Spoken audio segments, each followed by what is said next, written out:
When a graduate steps onto the stage at a university or any other institution of higher learning, they go up as somebody who's achieved amazing things, but they never, in my view at least, go up there alone. There's always somebody else, many other people in many cases, family members, inspirational teachers, lecturers who looked out for them and helped them get on their way.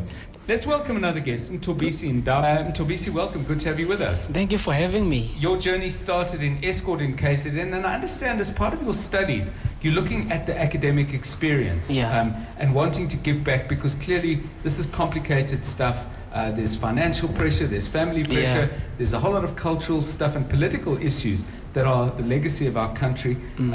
But share with us, first of all, your own journey to get to Wits in that master's degree. Oh, you have to summarize it's a long journey, but I will summarize. I came to Wits in 2011. I started in electrical engineering, and I passed my first day in electrical engineering. However, I felt like I wasn't really passionate about it, so I decided to change. And did social work as my undergrad degree in 2012.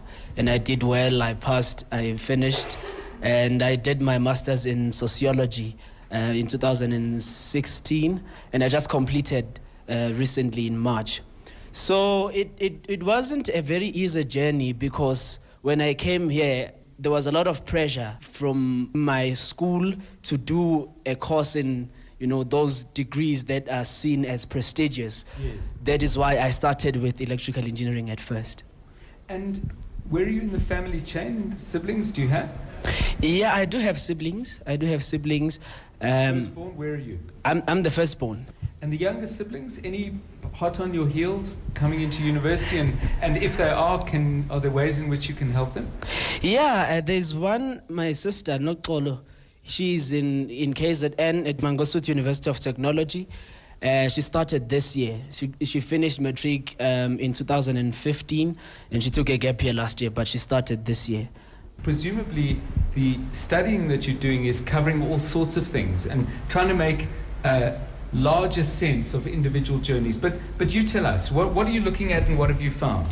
Okay, I will start with what I was doing in my honors study. I looked at factors that facilitate success for black students from disadvantaged backgrounds. So what I was basically looking at is the reason why I did that study. It is because what I've been reading in literature is that they are disadvantaged, they don't have the skills, they are underprepared. Yes. It's stories that pathologize black students from disadvantaged backgrounds. I wanted to say, or to make the point that there are students who actually graduate despite those things, and we never hear those stories. So I had to look at that, and what I've been finding is that there's a lot of sacrifices that families do, even though they cannot support academically or financially. But there's a lot of sacrifices that parents do to make sure that their children, when they get to varsity, they eventually succeed. There was a story in my honors study that they used lobola money that was paid for the other sisters to pay for the studies of the other sister, and I'm looking at that story and how inspiring it is. So, and then in my master's study, I looked at academic development programs in terms of how do they contribute to the success of these students. I want to ask you this question, and I won't give long background to it. Are you inspired by some of these stories, or are you angry? Because it does worry me slightly that we think that we as a society can go on inspiration, and maybe we should be starting to get a little bit angrier and say, why is it that people have to do that? Why is the journey so difficult in a society like ours which has resources? But what are your thoughts? Does inspiration outweigh frustration?